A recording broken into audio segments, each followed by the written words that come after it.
here we go again.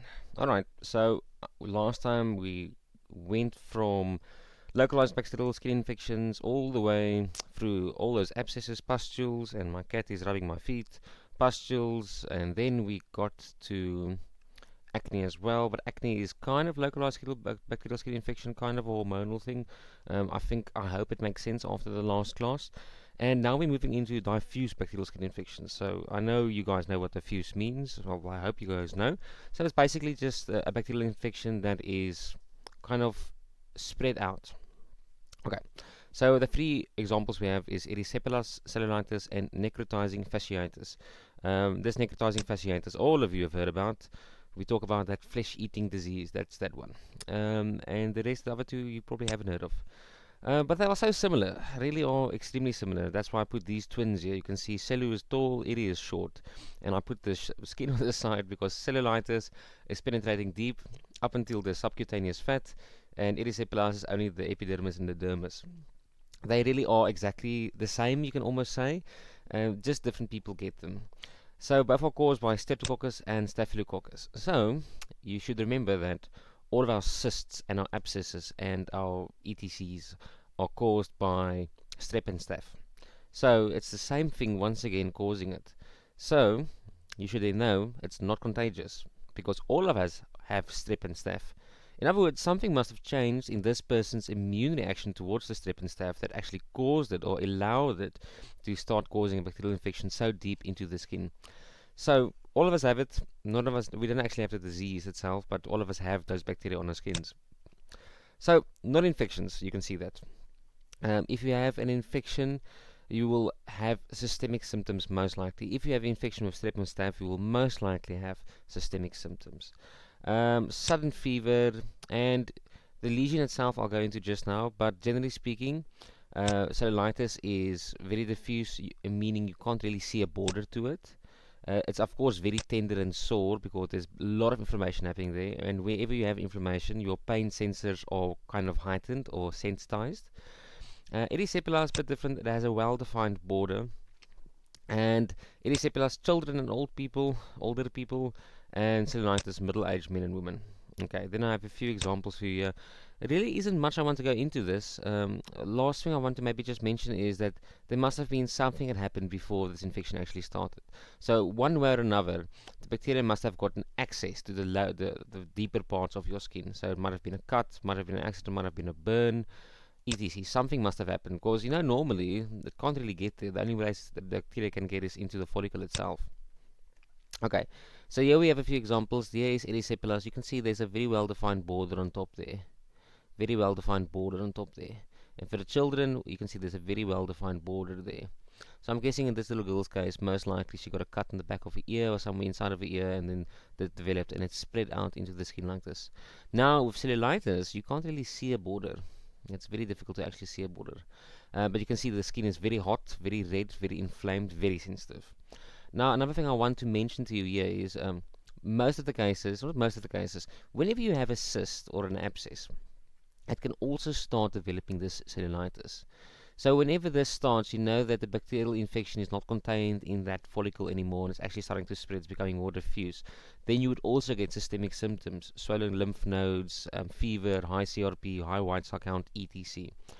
And in this case, there you can see there was a little something there that actually started, was the predispositioning factor for the infection to be caused.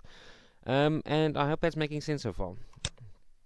So, treatment-wise, what covers strep and what covers staph and what has good skin penetration? It's kind of the same as the things we already mentioned.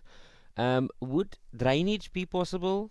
No, definitely not, because the bacteria is actually infecting the deeper layers of your skin here. There's no localized bacterial infection you can just get rid of. The immune system failed to actually contain it, so you definitely can't drain it. It's spread out. So what can we use? Systemic antibiotics, of course.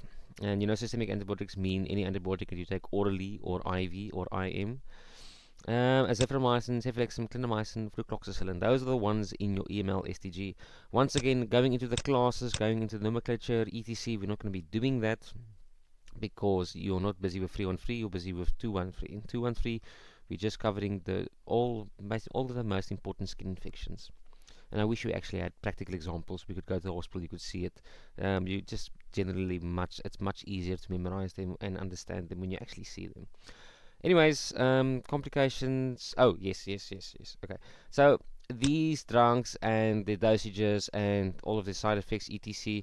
A little bit of it is on top for your own interest, but really, once again, it's not something I would go into detail about. I might just ask you what antibiotic of the following four could be used to. No, I wouldn't even ask you that. Yeah, so this is difficult. I would maybe ask you more about erysipelas and cellulitis itself, but asking about the antibiotics feel is a little bit unfair because you're only doing it really in free one free. So, anyways, if you don't treat this adequately, what do you get? You get, and now maybe for those who don't just skip through the videos and actually want to watch the videos from start to finish, you might want to look away if you are squeamish. If you're not squeamish, just enjoy. So, you get this necrotizing fasciitis.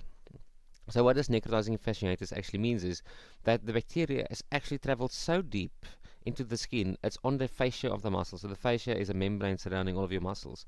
So now it's actually attaching to that fascia and destroying that fascia as well. So it's basically traveled through all the layers of the skin and it's destroying the basis of the skin. So all of the skin is now compromised. And that's when you get these eschars. We call these eschars. Eschars basically means completely necrotic tissue. So you can see all of this tissue here is necrotic, dead tissue. You can't really see it yet, but you can see there's no skin left there. And then we can move on. So let me just skip to this page first. So we have a Learn Them course, and I'm also going to share with you guys, and it's also part of your practicals I want you to do. And in the Learn Them course, we talk more about eschars, gangrene, and all of these different kinds of lesions, how to identify them, what they look like, and we talk about blanching. We talk about different kinds of skin infections as well. And I know that's what my colleagues want you guys to know very well, but I want you to know about the most prevalent diseases. So when you see them, and you know what they are. Okay, so we've covered diffuse skin infections, we've covered localized bacterial skin infections. Now we're moving on to, this is also kind of diffuse as well, but localized. Well, you can get it a few places on your face, and you will actually see that people who have like little vesicles or they have little eruptions, they tend to get a yellowish color to the lesion itself, and that's because the bacteria there is actually causing that color. So that bacteria is almost always Staph or Staph once again. So we're talking about impetigo now first. And impetigo is very uh, specific. I mean, it has a very specific lesion, and that's these yellow honey-colored crusts. That's why I put Winnie the Pooh here, because he's looking at the honey and thinking, oh my word. Anyways, honey-colored lesions, golden crusts. So that's what I want you to know about impetigo. And most of the time we do get it around our nasal area. Most of the time it's actually children who get it. Us adults struggle more to get it. And it's actually because your nose is such a nice little breeding ground for Staph and Staph. So these children, when they pick their noses and rub their mouth, etc., they actually spread the Staph all around, and the Staph can start infecting their skins here. Okay. So treatment is actually just a local antibiotic we use most of the time, especially for adults, etc. But for children, we can't just use a local treatment. For children, we have to use something like flucloxacillin or cephalexin, clarithromycin, azithromycin, all of them, not all of them together, but one of them at the very least. Cephalexin is the one I think is approved in the EML for children. But you have to use a systemic antibiotic, because when these Streptococcus infections cause impetigo, your body starts producing antibodies against these bacteria. And as your body is producing these antibodies, they are spreading throughout your entire your system, your systemic circulation. So these antibodies are going everywhere. And these specific antibodies created against Streptococcus pyogenes and Staph aureus can actually attach to your kidneys and cause some of your glomerulus cells to become attacked by the immune system and destroyed. So then these children get something called post-streptococcal glomerulonephritis. So that's when the immune system has actually destroyed parts of the kidney, and now they're going into renal failure. I think it's only acute renal failure, so it's not a life and death situation. But if it's never seen, or if it's just left, it could also become a much more serious thing. And also, it goes worse than that. The glomerulus joints, heart valves, so something called scarlet fever as well, and it's all because of these antibodies misdirecting the immune system to destroy the wrong cells, not just the streptococcus itself. Another thing I want to mention here is so when you have this skin infection, this impetigo, some of the bacteria will inevitably end up in your bloodstream, and that's when your body starts producing these antibodies. So the sooner we can stop the spread of this bacteria, the less antibodies we make. The less antibodies we make, the more likely we won't have autoimmune destruction of glomerulus, or joints, heart valves, etc. Okay, and this is kind of insidious. It happens 1 to 6 weeks after the initial infection, so you'd be thinking you're completely healthy, and then all of a sudden you have a major complication. I want you guys to go look at this video. I think it explains it also a little bit better, and maybe then you would also have a bit more clarity on it. For me, this is a very important part because this is something that will be easily missed in practice. So this is something I would definitely ask you in examinations. So I would ask you something like, little Peter Jackson comes into the pharmacy with an impetigo. He was prescribed povidone, iodine, or mepirocin ointment, and he's had these lesions now for 7 days. Do you think his therapy is adequate? And then you should say to me, well, no, because he hasn't gotten cephalexin or azithromycin or clarithromycin, and he is actually at risk of developing post-streptococcal glomerulonephritis or scarlet fever. Okay, the scarlet fever, I think, is actually scarlet fever is one of them. Something of the sort.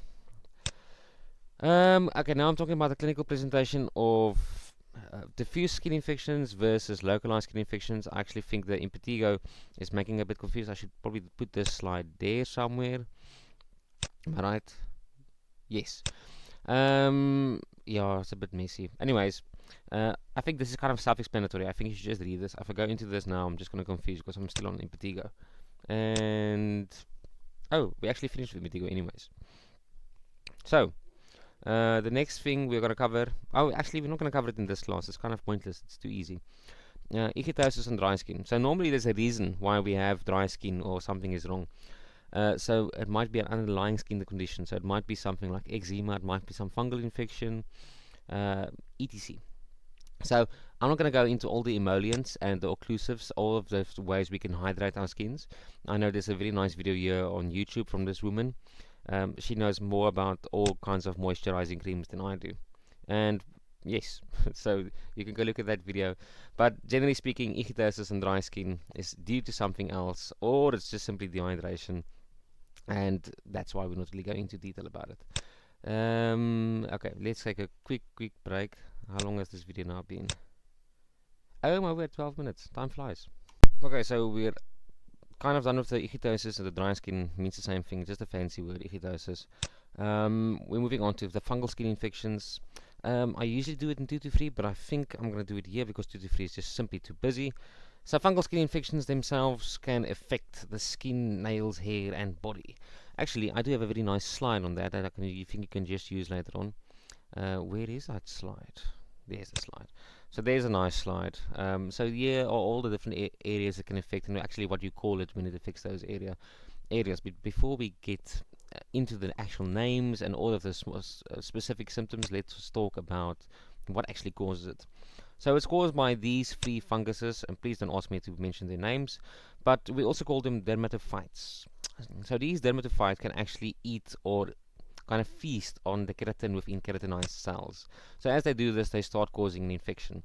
Where do we actually get these 3 funguses from, or these dermatophytes? Well, everywhere. So they're everywhere, all around us at all times. And generally speaking, if you have a current infection with them and they have a little colony forming, you have a little ringworm, actually this is ringworms as well, you call them ringworms also, then if you get into contact with that, you can most likely get it. Or if there's somewhere in the soil, there's a high concentration of them together, and you step on it, you touch it, you fall on it, you can also get it. So generally speaking, these things can actually occur everywhere. It's very difficult to actually control them. So at least it's easy to treat, so don't worry too much about it. So one of the main thing is, if your skin is moist, then your chance of getting the infection is increased kind of tenfold. So where do we actually get these infections? You can think about your we call it not pop. Think about your armpits. Think about your skin folds. Wherever you have skin folds where areas are more moist, there you have a bigger chance of actually getting this infection.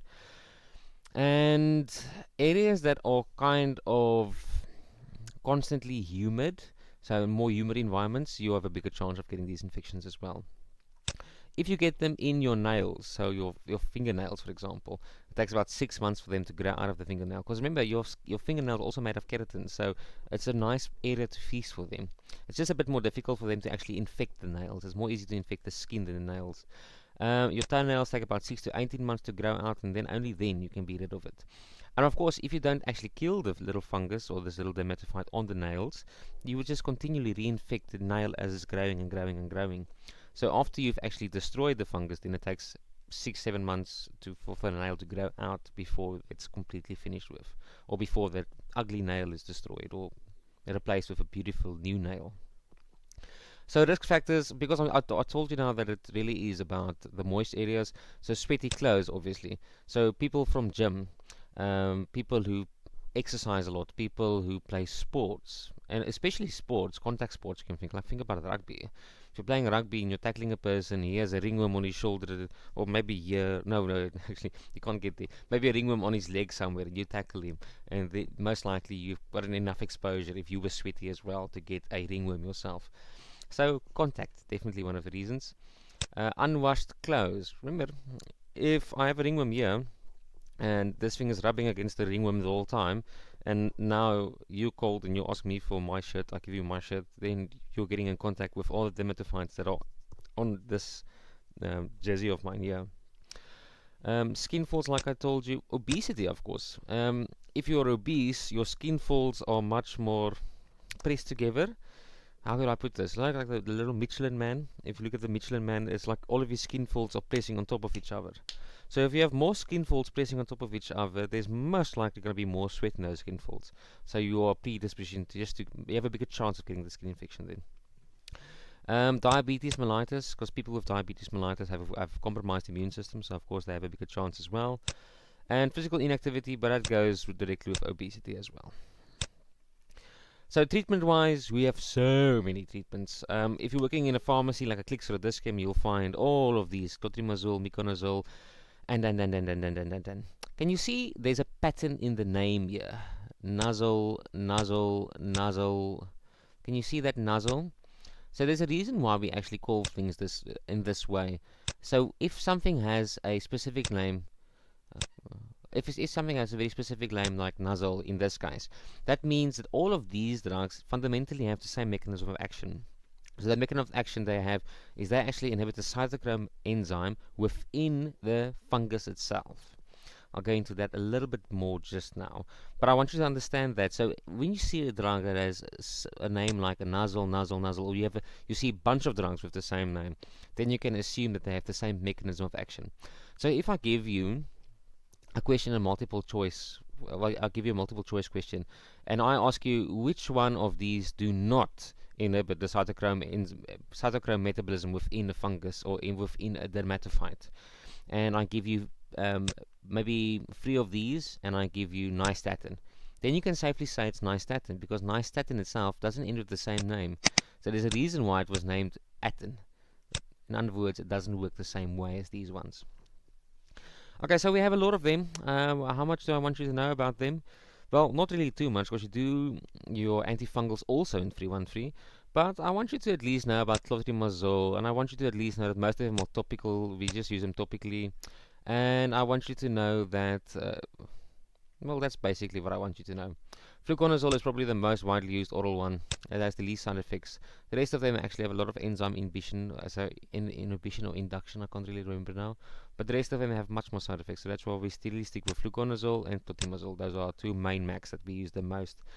Oh, and miconazole we also use for children. Dactarin cream or Dactarin gel, we use it for what do we call oral thrush. Okay, so those are the main ones we use, and when you start using them, you generally have to use them for about 2 weeks, so twice a day you apply them for 2 weeks. Why so long? Because these funguses are very resilient. They seem like you've actually gotten rid of them, but you haven't. It takes about 2 weeks of constant application to suppress them enough so they can actually die. Okay, and then we have the oleins of the polyenes. The polyenes, nystatin, amphotericin B.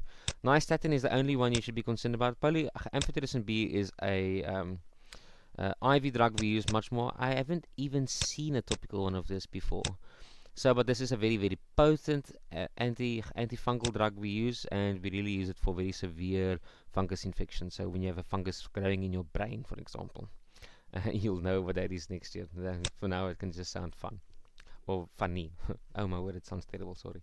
Anyways, what else do we have? The allylamines, terbinafine, Lamstel. You've heard about Lamstel in all the advertisements when you were younger. Diverse agents. So these are agents that don't really belong to a certain class. They are kind of they're kind of different. So that's why we just classify them as diverse agents. So selenium is the one you'll see the most. Selenium is inside of all the Salsan shampoos and a bunch of different shampoos. I think even Head and Shoulders has a little of selenium inside. And these kind of work on their own mechanisms, each of them. And then that's more or less what I want to mention here. So that's basically just a list for you guys to memorize. To what extent memorize? I would say for now, if you can walk away from this course and you know that the azoles are effective and you know at least one drug from each class, that will help you a lot for next year. I might ask you something from here, but I won't ask you something like Teoconazole is this. I wouldn't ask you something like that. I would maybe ask you only clotrimazole. I would only ask you nystatin, or I would only ask you terbinafine, and that's it. These diverse agents, I wouldn't actually ask you. So, but I would only ask you the most common ones. So clotrimazole, terbinafine, and yes, if you know those. Oh, and that's nystatin. I would ask you those ones. I wouldn't ask you much more now. And then I think we are safe to continue past the drugs to the next thing. Why is pruritus here? I'm going to put pruritus just quickly after this. There's a reason why I put it close here, but I don't want to talk about it right now. Okay. Then we have this little slide here.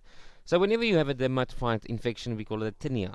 So when we have a tinea capitis on your head, tinea face on your face, faciae, tinea barbae on your beard, tinea manguum, your nails. Don't ask me why it's manguum, I don't know, but it is manguum. Tinea corporis, so everywhere on your body, so that means your arms, etc. Everywhere on your body could be a tinea corporis. Crinea crudis is like jock itch. So jock itch, especially, they call it jock itch because these American football players wear jock straps. Oh, and also, what do you call it, jockeys, people riding those horses. So they tend to get a very sweaty fold here on their, what do we call it, the groin area most likely. So the groin area, they get a very sweaty fold, and that sweaty fold is like the perfect environment for the fungus to start growing and eating those keratin within the dead keratinocytes. Corneocytes, in other words. Okay. So this is just a memorizing slide. You just have to memorize these slides. There's nothing really to it. Most often caused by Candida sp and also those dermatophytes. Let me just add that for you. Please remember that. If you only memorize them as dermatophytes, I would be happy with that. And why is it giving me a big A? Requires long treatments. Like I told you, it's about 2 weeks to treat these guys. Very, very, very stubborn. Stubborn as a mule is the right word, yes. Often recurring after the treatment is completed, so especially if you don't actually complete the treatment, the 2 weeks, you just complete 7 days and it's gone, so then you stop, so then you get it again. No systemic manifestations. Remember, these little dermatophytes want to eat the keratin. They're not concerned about anything else, they just want to eat keratin. So it's really not a big issue to have it. It's just going to spread a little bit and cause a lot of discomfort, but generally speaking, it's not a major disease that would cause you severe complications. Generally presents with swelling, redness, and scaling. And then we have a few examples. So as you can see, they are almost always located in a certain area. So you can see that they are localized to a certain extent. I mean, there's a clear border there. They're not crossing over there. And what I want to mention is, most cases, it will be in these sweaty parts like here. But well, not always. I mean, there's a barbae example here, tinea barbae, meaning in the beard. And there's the skin corporis, and this is capitis. So in capitis, this is actually the biggest lesion of capitis I've ever seen. So this is the biggest one I could find. That's why I put it here. This was probably untreated for a very, very, very long time, and that's what it actually looks like this. Generally speaking, what you would use to treat this is selenium sulfate. Actually, there's some shampoo or ketoconazole shampoo. This is tinea pedis here, but it makes a lot of sense why you would get it here, because this is a very sweaty area, especially if you wear shoes the whole day. and that's also tinea pedis. There is some little bit of a, this person probably scratched that part open there, so now he has the risk of a secondary skin infection, because if the skin is compromised like this, it's easy to get a secondary skin infection. And yeah, some more examples. This is the jockage I was talking about. You can see around the groin area, there where there's a lot of skin scaving against it, against itself, there's a big chance of developing it. There's this manguum, Tenia manguum, so meaning this is the nails itself. You can see this is actually now when the dermatophytes attack the keratin or eat the keratin within the nails. Here's an example of Tenia capitis. So this is also very long left untreated. I mean, must be extremely long. And probably as this child is rubbing his head, he's actually spreading the dermatophyte around as well. And he would be rubbing it, but he's probably scratching it. It itches like hell. There's another one of Tenia pubis. Not pubis, what do you call it? Crurus. Crurus is the jockage one. And there's another example as well. Maybe this, oh, this is jockey itch. I mean, this is jockey itch. You can see that. It's on the butt area where you've been sitting the whole time. And now we have a few rules around these fungal skin infections. The constants. So these things happen always. Itchy ring-like patches with raised borders. Always. When you share clothes, you actually share the problem. So all things towels, if you have the fungus and you spread the fungus around and you touch the next thing, it's like corona. It goes everywhere you touch. Then you're actually spreading the infection around. Medication should be applied to pre-washed skin. Can't remember why really. Maybe it's because some of the keratin. No, I can't remember why. It's just a rule. Avoid excess moisture buildup. Remember, yes, if you have more moisture building up, especially your skin folds, etc., then you have a bigger chance of spreading the infection. Because remember, skin folds is the favorite area for the bacteria, or moist areas. Avoid wearing clothes made from synthetic materials. It's just because synthetic materials, generally speaking, make you sweat more. Uh, all are contagious. Oh yes, of course, these are contagious. So the boils and the abscesses and the pimples, all those things we spoke about previously, not contagious. This fungal infections, definitely contagious. So all tinnias, very contagious.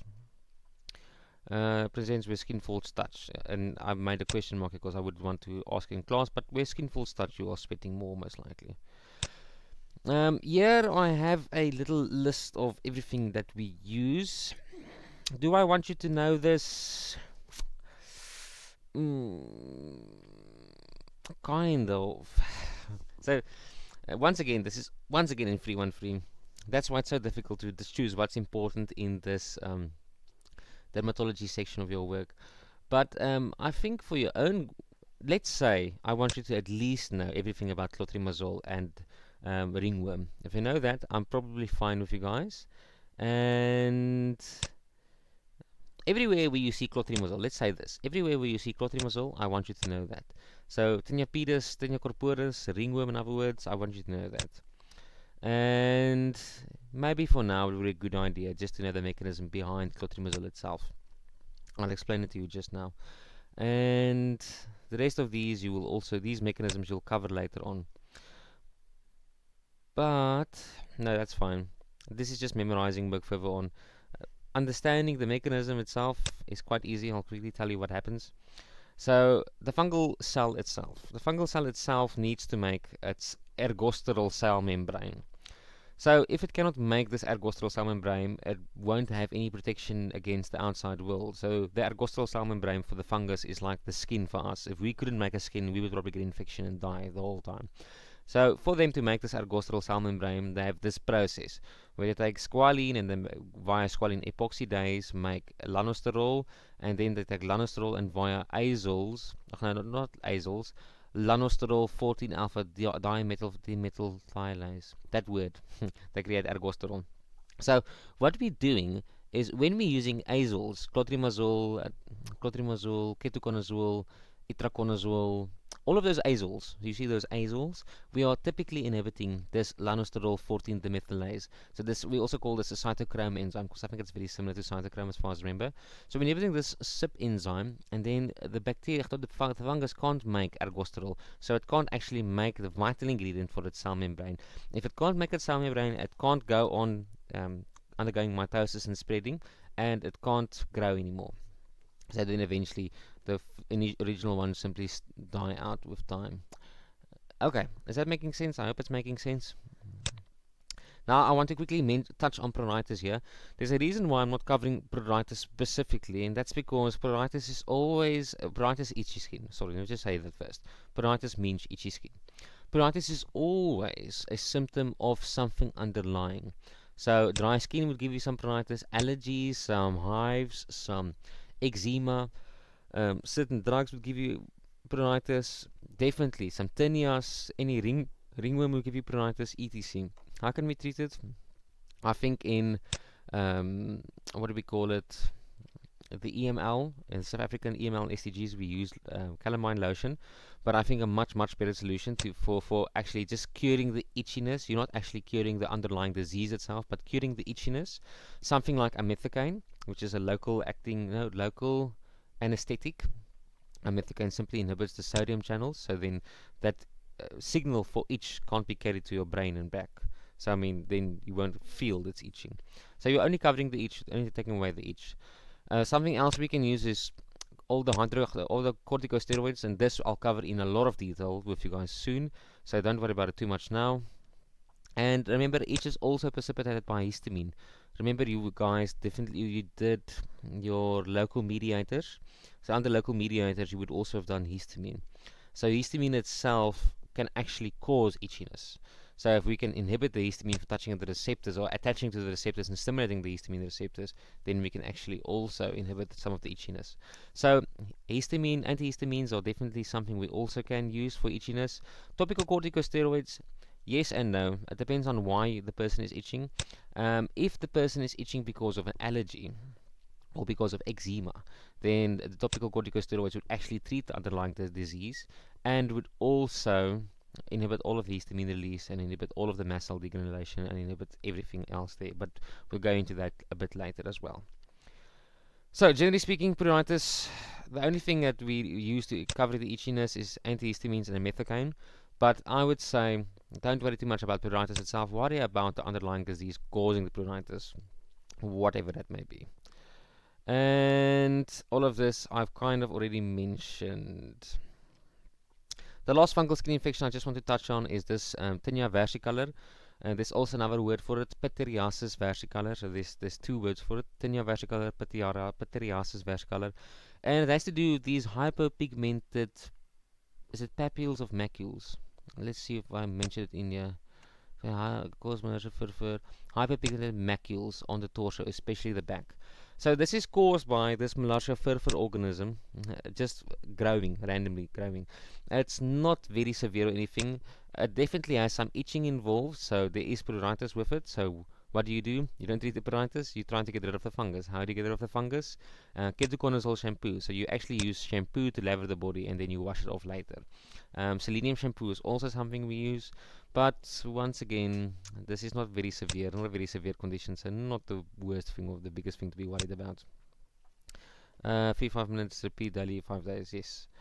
Okay, let's take a break here, and then we can start with psoriasis and atopic eczema, which I feel are very difficult diseases to understand. So I'm going to go into some detail with psoriasis, not too much. Psoriasis isn't so prominent in South Africa, from what I've seen at least. I might be wrong, but it's not one of our biggest concerns. But atopic eczema definitely is one of our big concerns. So atopic eczema, I'm going to go into a lot of detail with later. Okay, break time. And then we are at psoriasis. Okay, psoriasis is a very complicated disease. So some of it I'll do with you guys now, and some of it you'll do later when you're doing autoimmune diseases. I'm not sure if this is in your third year, second semester, or in your second semester, second year. I can't really remember. But I think there are some aspects that I can enlighten you guys on now at the very least. So it is an autoimmune disease, and it affects all ages. It really is related to your genes more than anything else. No bacteria in this case. It is a, autoimmune disease. So generally speaking, we have these very large plaque-like lesions with almost looks like silver scales covering them, and they are normally very inflamed as well. Can affect the whole body, usually not the face, but I mean basically anywhere. I'll show you a few pictures just now.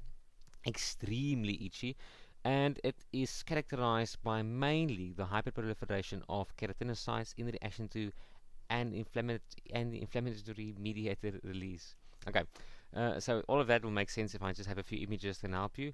Also, this video on YouTube is nice. Just watch it up until 2 minutes and 50 seconds. Don't watch it any longer. It becomes too complicated, and we're not going into that much detail right now. You will go into that detail a bit later on in your studies, not in the semester. Here are a few examples. I mean, so generally speaking, the silver scaliness is very specific to, well, you can also have it with other diseases, but the silver scales are generally something that we use to define psoriasis. You can see that it's always a plaque, like a scaly area. And you can see that there's a lot of dead skin on top here, a lot of dead skin.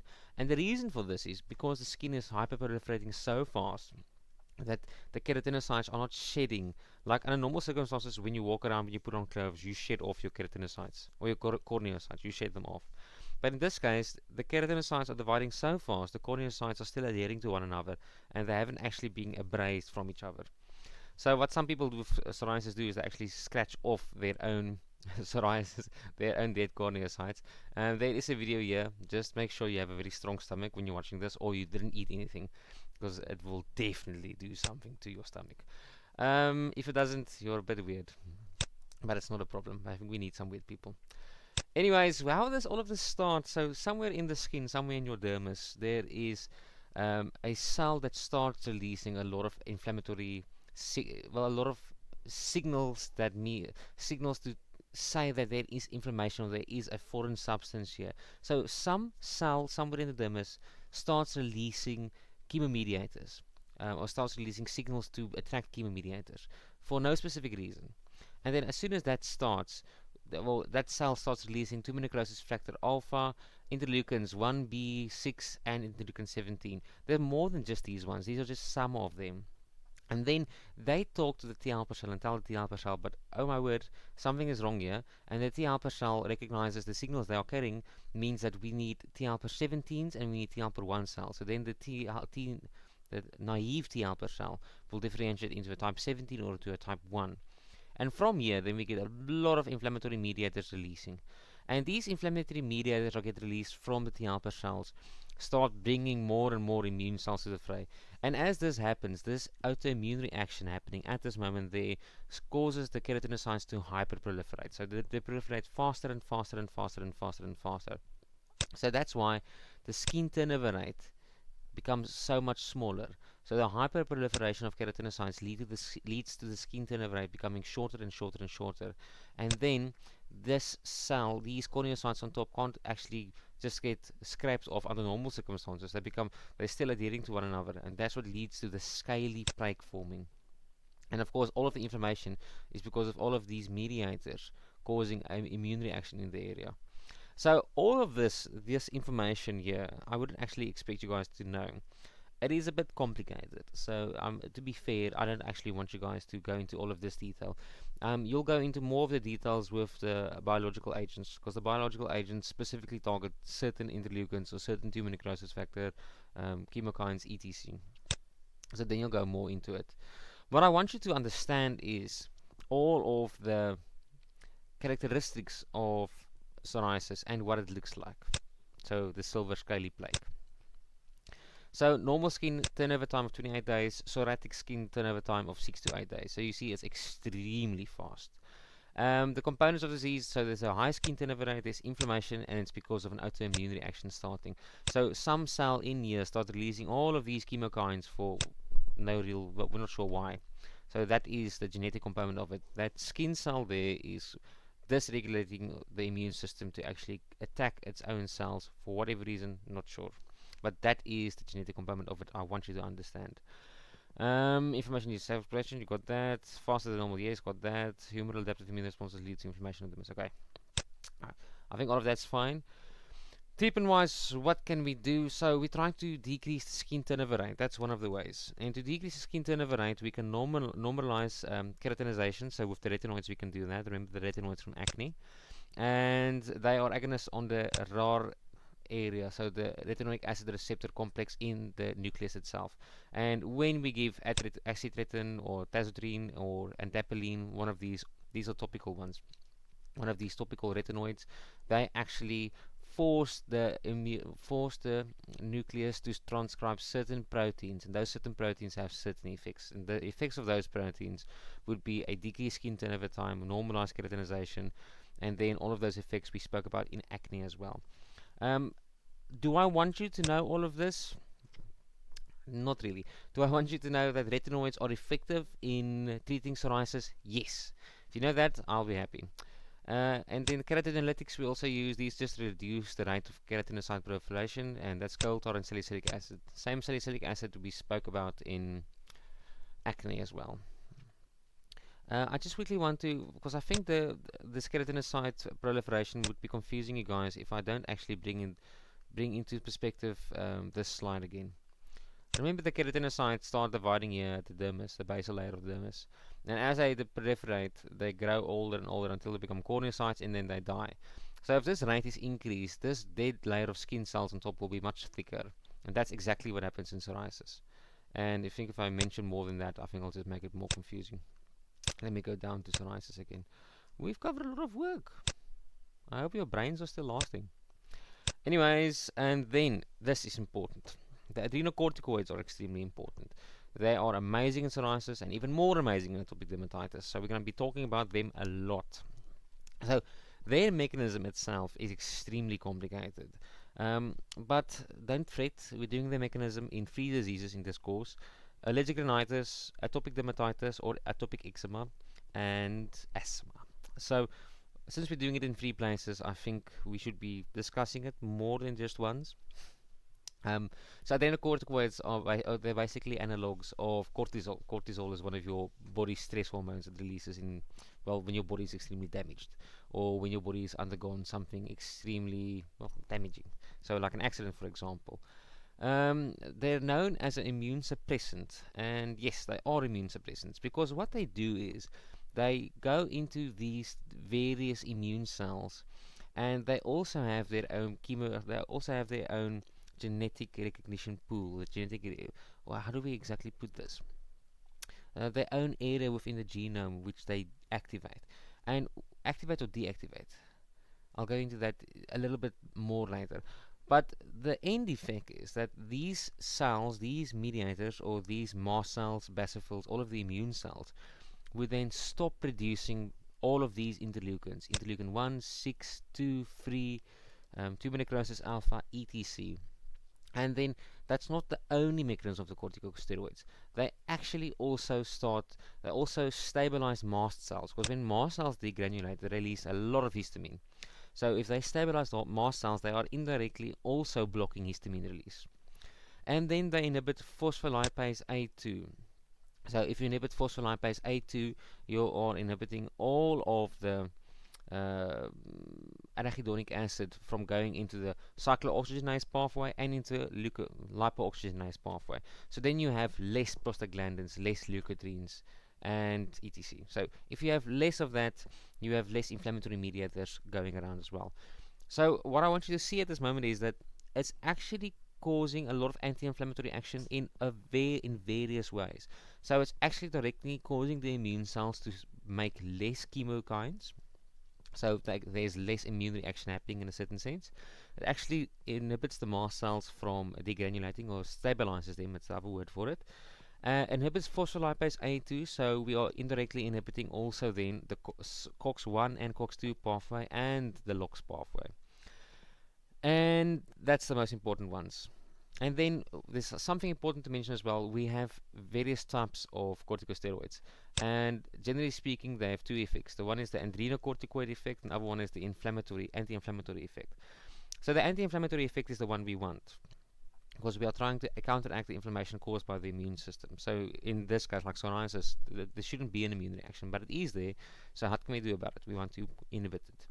And then we have various corticosteroids that they vary in their potency for the anti-inflammatory effect. So when we use a topical corticosteroid, clobetasol is the most powerful, then betamethasone is a little less powerful, then mometasone is a little less powerful, and then hydrocortisone is the weakest one. So this is the one that you can give in the pharmacy on Schedule 2. The rest of them are all scheduled drugs. I don't think it's a good thing. I mean, there's really so little. If you use a drug topically, you can't really abuse it that badly. So I think actually it's very daft that all of these are scheduled drugs. But as long as you know for now that there are varying degrees of strengths, and clobetasol is the strongest, betamethasone, mometasone, hydrocortisone, and this is referring to the topical corticosteroids. We are going to touch on the oral corticosteroids, but not in too much detail because you do them again in endocrine. But we will touch on all the topical ones that we use for asthma, we use for allergic rhinitis, we use for what's the other thing again? Allergic rhinitis, atopic eczema. Okay, I hope this is making sense. I don't think it'll make a lot of sense now, but let me just quickly try and let it make sense for you in what do we call this one? Psoriasis. So just have a look here. We are inhibiting interleukin 1, 6, 2, and 3. If you go here, you can see interleukin 1, 6, and tumor necrosis factor. So if you inhibit these ones, the naive T helper cell will never actually start differentiating into these two different ones. Or at least there will be less differentiating into these ones. And then if we have less differentiating into these cells, we have less inflammatory mediators released from them. So then we actually have less immune cells coming to the front to start causing this immune reaction. So on that logic, that's how we kind of use it in all our inflammatory diseases. And we have a lot of examples coming with, what do you call it, asthma and etc. The biological agents, I don't want you to memorize this at all. I just want to put it out there. So the biological agents typically would inhibit a certain interleukin. So secukinumab is probably one of them. Secukinumab is one of them that's recently been said to be effective in inhibiting interleukin 17. And you can see that interleukin 17 is heavily involved in this first step here. And it's been shown to have a lot of success in the treatment of psoriasis. And then we have other biological agents. I don't want you guys to memorize any of this. I just want to put it out there so you know about it. And that's more or less how far I want to go with it. I don't want to go much further. Yes. Otherwise, I'm just going to make it more and more and more confusing. Okay, so the next thing is atopic dermatitis. But I'm not going to do atopic dermatitis with you right now. I'm going to do atopic dermatitis a bit later with you. So I'm going to do atopic dermatitis, allergic rhinitis, and asthma all together. Because they are very, very similar. And since they are very similar, if I do all of them together, hopefully it would help you guys a lot to understand how glucocorticoids and anti-inflammatory drugs actually act on them. So they are very similar, not exactly the same, but more or less the same pathological process behind them. So I'll do all of them in one shot later on. Here are a few examples of atopic eczema and what it looks like. We'll discuss that a bit later. And then we get to hives. So hives or urticaria. So hives is basically all of these welts. So we call them welts. Welts are these smooth raised bumps. So you can see it almost looks like a mosquito bite. So it's these smooth raised bumps you get in reaction to something you are allergic to. So a lot of people would start getting hives when they are in contact with something that they're allergic to, or when the pollen season kicks in, or when they rub a cat, or when they eat a peanut. And then okay, maybe that's very dangerous. Don't do that. But most people who are allergic to something would start getting this inflammatory reaction in response to their allergies. And it really is actually very simple. It is only around the histamine release. So it really is because of one of the main mechanisms your body would fight against a foreign substance that you're allergic to is by releasing a lot of histamine. So as soon as histamine is released, you know that histamine has a few mechanisms. It causes capillary permeability to increase. So capillary permeability increases, you're increasing the redness. You are also increasing the water retention in the area. That's why they actually swell up. And you are giving itchiness. So you've done three things. So most of the hives is related to histamine release.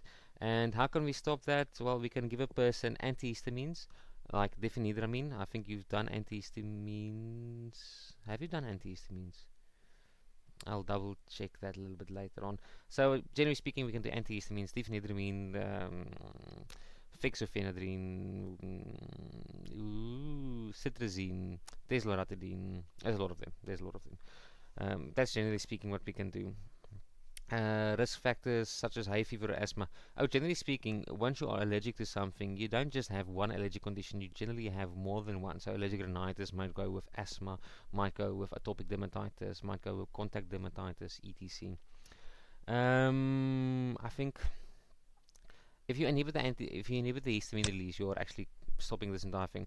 So remember what I told you guys about the glucocorticoids or the cortisol, the mometazole, clobetasol, all those cortisones.